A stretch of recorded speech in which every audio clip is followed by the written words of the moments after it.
I'm Mark, welcome to Berwick Mitsubishi. We've had a bit of a rain interruption this afternoon, but now I'm going to take you for a walk around our 2011 Kia Cerato Koup, SLS Koup.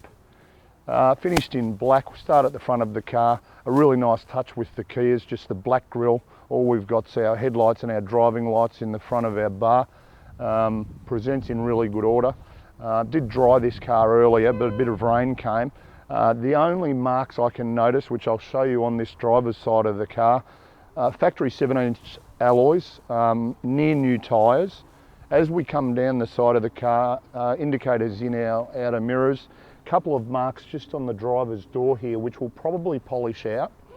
And just up along the top here, just where our detailers have probably just buffed that incorrectly, just need a bit of a polish out. But we like to be fairly particular, a couple of minor marks there as well. Apart from that, does present really well for a black car. As we move around to the rear of the car, notice it's all the chrome badging that Kia put on the rear of the cars, give it that sporty look. Reverse sensors standard, double tip chrome exhaust, but the rear, the boot lid, the rear bumper, pretty much unmarked, in really good order. As we come around the passenger side, now the passenger side's probably just about mark free. A couple of minor ones there. Once again, we'll go over the car before it gets delivered and probably bring it up even better than that. Important to just highlight the fact there are a couple of scuff marks on the left-hand rear alloy, and on the front left alloy has said hello to a gutter at some stage. So just important for you to note those things. Even though they're minor cosmetic things, we like you to be aware, is fitted with a factory sunroof as well, being the SLS Koup. But overall exterior condition presenting really well.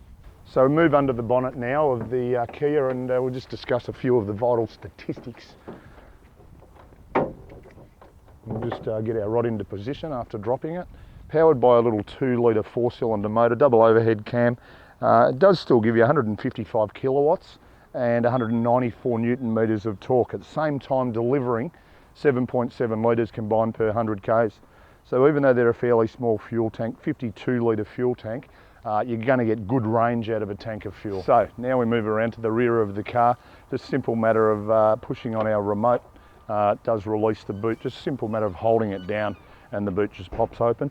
Still a good size storage area, considering it's just a little two-door coupe. Still got a fair amount of room.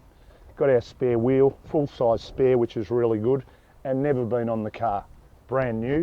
Also, you notice we do have another option in the Kia if you need to store additional stuff in the back of the car.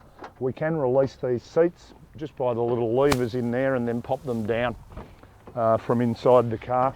Basically, what that does is just it achieves a fair amount more storage space for us. Fold them right down like that. And just as I come back around, that carpet, when it's actually located properly like that, just sits in there, and we've got that additional storage space. So just a little bit of versatility for you there as well. So inside the Kia Cerato now, and let's run through the features, and it's got plenty of them.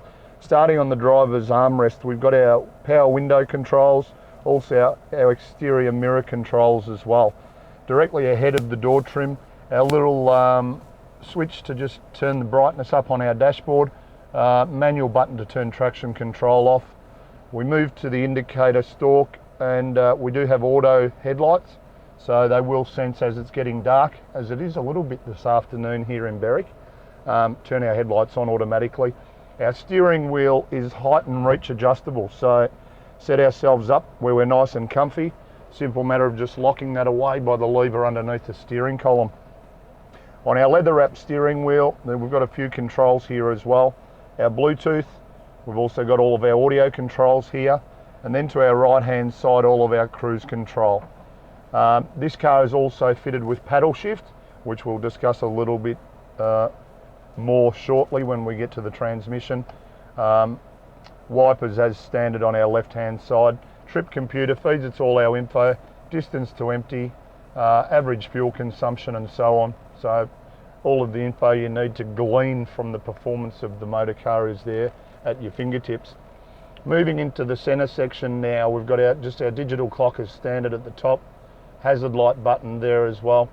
MP3 compatible CD player, also does support audio streaming, which basically just a matter, once again, control everything off your steering wheel here.